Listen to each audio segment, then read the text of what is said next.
Bonsoir. Alors au sommaire, on va parler d'un spectacle, le spectacle d'Elisabeth. C'est une conférence gesticulée Tagada Soin Soin. Ensuite, on parlera des Maîtres du Temps avec Rachel et Yann. Un spectacle de théâtre aussi. On abordera aussi un concert, repas-concert avec Madame Zola, qui est aussi avec nous. Et puis après, on aura les actualités de la radio, où on parlera toujours des ateliers lecture et des émissions de cette semaine, dernière émission de Mégacombi, les nouvelles émissions du collège et des infos sur Libre Podcast, Medze Radio, enfin toute notre petite soupe de cette semaine qui vient. Un focus sur quelques émissions à ne pas manquer dans les jours à venir. Voilà. Alors, on va commencer avec Elisabeth. Bonsoir Elisabeth. Bonsoir, Radio Dragon. Elisabeth qui avait le trac, malgré qu'elle ait l'habitude de monter sur scène. Bon, pas trop quand même. Enfin, ça va être à peu près 13e fois, je crois, samedi.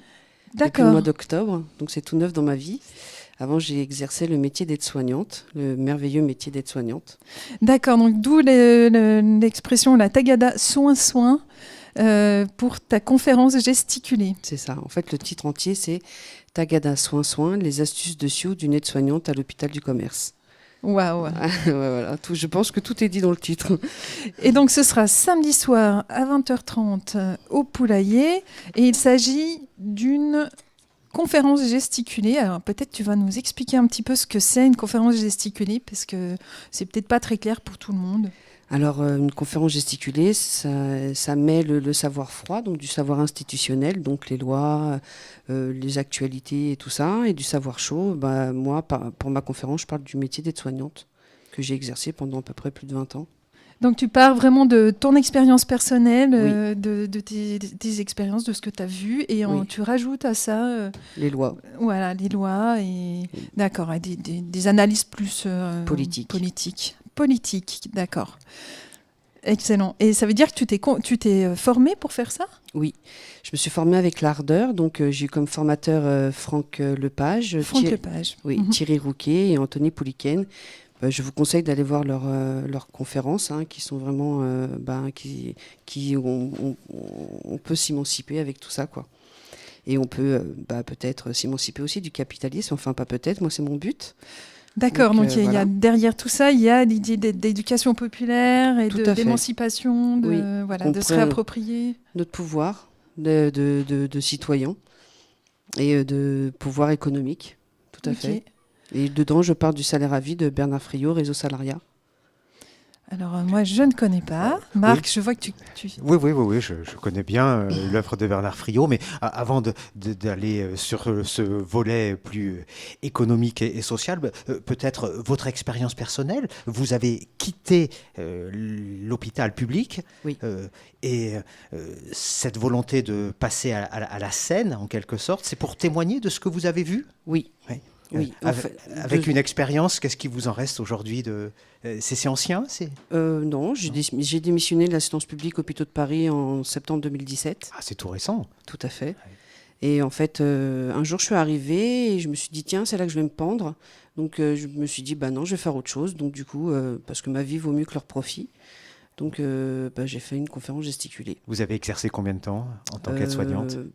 J'ai commencé en tant que remplacement de congé annuel pendant l'été quand j'ai 19 ans. Donc, aujourd'hui, j'en ai 46 et j'ai arrêté au mois de septembre 2017. Ah oui, ça a été mûrement réfléchi. C'est une longue carrière déjà. Vous avez vu les conditions se dégrader ? C'est ça qui a motivé de jeter l'éponge ? Tout à fait. À quel niveau l'appauvrissement en tant que personnel soignant, au niveau du matériel, l'encadrement, le management, la démarche qualité, tout ça, quoi. À l'école, on nous apprend à faire des toilettes en 45 minutes. Moi, je faisais des toilettes en 20 minutes et en fait, l'accréditation, le management et la démarche qualité nous demandent de faire des toilettes en 6 minutes. Donc, du coup, après, on donne à manger aux patients en 3 minutes aussi. Je vous invite à aller voir la conférence. Oui, évidemment. où je narre tout ça. Et donc, du coup, cela est accompagné de lois parce que bon, nous avons eu un ministre du Travail qui s'appelle Monsieur Ambroise Croizat, qui a été ministre du Travail de 1945 à 1947 et qui est le fondateur de la sécurité sociale, et c'est pas la ROC. Donc voilà. Ouais. D'accord, le CNR, et c'est là où on Tout à revient au travail de Bernard Friot, exactement. qui s'inspire de ces grandes réformes d'après-guerre pour dire finalement le salariat à vie, on le connaît déjà dans certains domaines, il a fait ses preuves et on devrait prendre notre destin en main et l'étendre à tous les domaines de la société, y compris le monde de l'entreprise. Alors vous arrivez de la fonction publique et finalement c'est pas le salariat de la fonction publique qui a déteint sur celui de l'entreprise, c'est l'inverse. Oui. Avec des impératifs de rentabilité, avec, j'imagine, des conditions de travail déplorables qui n'ont cessé de se dégrader, oui. Au point que vous en avez par-dessus la tête et vous ne pouvez plus continuer. En fait, je ne suis plus du tout alignée en phase par rapport à mon métier. Moi, mon métier, c'est de prendre soin des gens, c'est de donner de l'amour. Et en fait, aujourd'hui, on est des robots, quoi. Ouais. Donc, du coup, c'est pas possible. C'est après un moment, on n'a qu'une vie, en tout cas dans cette vie-là. Donc, moi, je ne veux plus participer à ça. Oui, et du coup, j'imagine que tu as pu beaucoup tourner avec... tu as dit 13 dates, mais est-ce que c'était plutôt en région parisienne ou tu as pu partir plus loin avec cette conférence ? Alors, j'ai été dans la Creuse. Voilà, il y a même un article là, sur la montagne, ça fait classe. Hein. J'ai donné ma conférence aussi dans un hôpital à Bordeaux, donc de l'Institut Bergonié, qui était pour un public qui était en service civique. Excellent, service civique. Ouais. Et puis après, pour la France Insoumise, donc moi j'aimerais toucher même un public qui n'est pas spécialement convaincu, pour leur faire pas faire comprendre, parce que pour leur dire comme quoi le régime général de la sécurité sociale c'est important et que la CSG c'est un vol organisé.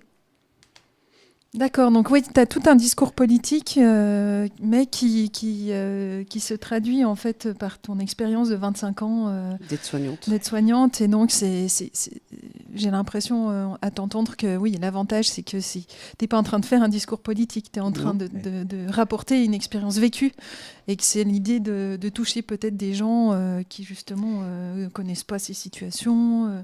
Qu'en fait, quand on fait des lois, ça a des répercussions directement sur l'hôpital. Tout à fait. Ouais, voilà, vrai. Donc après sur l'hôpital, sur tout ce qui est santé, hein, donc c'est quand on retire des cotisations patronales ou salariales, ça c'est un euphémisme aussi, que ce soit patron, c'est le patron qui nous fait une fleur en faisant des cotisations, mais c'est notre force de travail. En fait, ça nous retire des services, ça nous retire des lits, ça nous ferme des hôpitaux, ça ferme tout ça, quoi. Donc c'est important. C'est clair que c'est tout à fait d'actualité. Hein.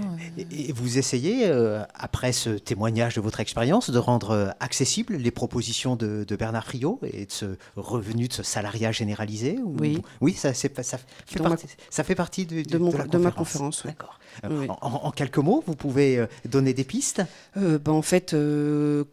qu'on devienne tous propriétaires de notre travail. Déjà, le salaire à vie retirerait le chômage, parce que le MEDEF a besoin du chômage pour pouvoir fonctionner, pour qu'on puisse accepter des conditions de travail déplorables comme ça, et qu'après, en même temps, qu'on ait peur d'être au chômage. Il n'y a pas de chômage, parce que l'idée, c'est que, de fait, tout le monde a droit à un revenu. Un salaire. Un salaire, c'est la petite différence avec le revenu de base. Hein, oui. Le salaire et tous les avantages qui vont avec. Hein, on socialise tous les biens, et on redistribue à la manière du fonctionnement de la sécurité sociale. Et nous gardons notre sécurité sociale, à l'inverse du revenu de base et du revenu universel, où il n'y a plus de sécurité sociale. Bien sûr. Tout le monde Donc ça, c'est très, très important. C'est pas du tout la même chose. Voilà, et c'est un économiste, hein, il faut le dire, qui a pignon sur rue, qui est très sérieux, qui l'an dernier a été invité pour donner une conférence sur Sciences Po à Grenoble. Hein, voilà, c'est pas un uluberlu. Ah non. Ça mérite d'être dit, hein, parce que quand on avance ce genre de proposition, certains auditeurs peuvent tiquer et dire mais qu'est-ce que ça veut dire ça ? Ah mais c'est complètement. Enfin voilà. Donc moi je l'ai promis à mes filles. Il y a des utopies réalistes. Quand on a en 1936, hein, le patron patronat, quand on a acquéri les congés payés, ils nous ont dit mais ils reviendront pas travailler. Donc on est revenu travailler. Donc là pour la sécurité sociale, ça a été utopiste, ça a fonctionné ça fonctionne, hein, c'est parce que c'est quelque chose de politique qui veulent pas que ça fonctionne, mais le salaire à vie, et on retire la CSG, et on retire la cotisation chômage, le salaire à vie fonctionne, hein. Oui, après, dans ces propositions, hein, si on va plus loin, il y a la volonté, bien sûr, de réduire la grille et des écarts. Hein. Tout à fait. Ah bah oui. On est de 1 à 500 à peu près en France en ce moment. Hein. Bah là, ça fait 1 x 4. Oui, ou un 7, hein, ça dépend des versions. Mais c'est ça. C'est déjà beaucoup plus raisonnable. C'est ça. Que 500 SMIC. Ça fait finit beaucoup. par. Oui. Oui. Bon, on ne va pas discuter du mérite des 500 SMIC ou pas, hein, ni du salaire des footballeurs. C'est ça. Je crois qu'ils sont au-delà, ceux-là. Ouais. Du coup, tu nous as. Bon, moi, je me disais qu'il fallait pas trop dévoiler du spectacle, hein, parce que tu en as déjà dit pas mal. J'ai l'impression qu'on peut apprendre beaucoup de choses en y allant. Et il y en a encore beaucoup. Ah, je vois Alex qui dit « Ah, mais il y a encore... » Alors, attendez. Il y a une liste de mots-clés. Danse dans mon cœur. C'est ça, un des mots-clés qui est sur son... c'est quoi ça, danse dans mon cœur? Alors, danse dans mon cœur, c'est... Parce que bon, les astuces de Sioux, moi j'aime beaucoup les natifs américains. Et donc du coup, en fait, il y a une tribu qui dit pas je t'aime, hein, qui dit je danse dans mon cœur. Ok. Voilà. Ok, donc on va apprendre des choses aussi sur les Indiens d'Amérique, enfin les natifs américains, comme tu dis. Peut-être pas tout, hein. Enfin, ce serait vraiment très présomptueux de ma part. D'accord. C'est interactif, la conférence gesticulée? Le public peut intervenir, peut réagir? Il y aura quelques questions, oui. C'est ça. Oui, sur les 14 besoins fondamentaux. D'accord. Oh là là, mais je sens que ça va être passionnant. Et donc, c'est au théâtre du Poulailler, le théâtre de proximité internationale, à Monestier-du-Percy, ce samedi 9 au Cerf du à Percy, 20h30. Oui, c'est dans un hameau. Qui s'appelle Le Cerf. Le Cerf, ouais. Et on peut on va rappeler que si des gens qui nous écoutent ont envie que tu viennes donner ta conférence, eh bien, tu as une adresse mail là, qui est sous mes yeux, c'est ça? Ou alors il y a le site conférencegesticulée.net. Il y a les deux. Et puis en même temps, ceux qui ne peuvent pas venir voir ma conférence, pour X ou Y raison ou tout ça, parce que en fait l'important c'est le message. Il y a sur la chaîne de Franck Lepage, il y a ma conférence dessus, donc Tagada soins, les astuces de Sioux d'une aide-soignante à l'hôpital du commerce. Et j'ai une page YouTube sur Elisabeth Ferry où il y a ma conférence. D'accord. Donc voilà. Elisabeth Ferry sur YouTube. Voilà. Mais c'était les 2 premières, donc du coup maintenant il est quand même un petit peu plus nourri. Donc, donc voilà. Ok. Ouais, et puis le spectacle vivant, c'est oui. incomparable. C'est sûr. Mais il y a le message quand même. Ouais. Et donc si on veut contacter Elisabeth, c'est Elisabeth de Ferry avec un seul R. 3, donc Elisabeth de Ferry 3 @gmail.com. Et peut-être tu vas nous lire quand même une petite dédicace. Non, mais tu avais envie de lire un bout de texte du discours d'Ambroise Croizat. Oui. Donc je voudrais lire le discours d'Ambroise Croizat, du ministre du Travail du 1945 à 1947. Donc il a fait ce discours-là le 2 décembre à l'Assemblée nationale. Donc je vous le lis. 2 décembre 45. 45, oui, j'ai dit quoi?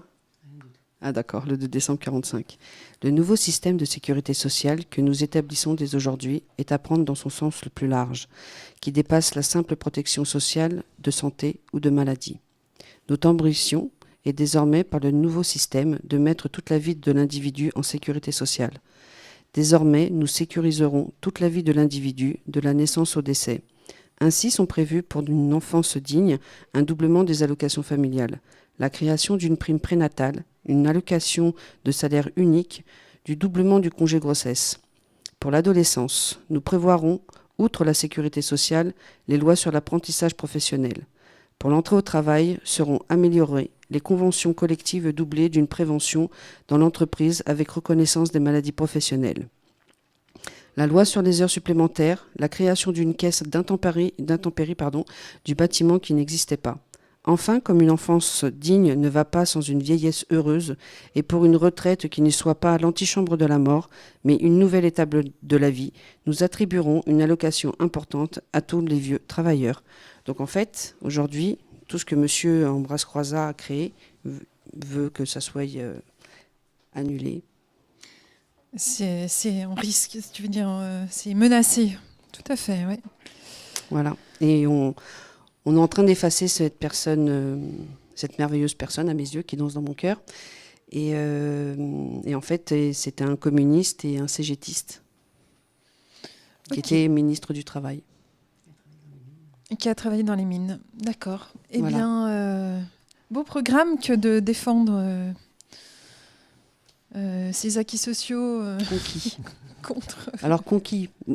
conquis sociaux, tout à fait. Notre ministre, notre Ambroise Croizat, nous demande de dire conquis sociaux parce que le patronat ne désarme jamais. C'est beau.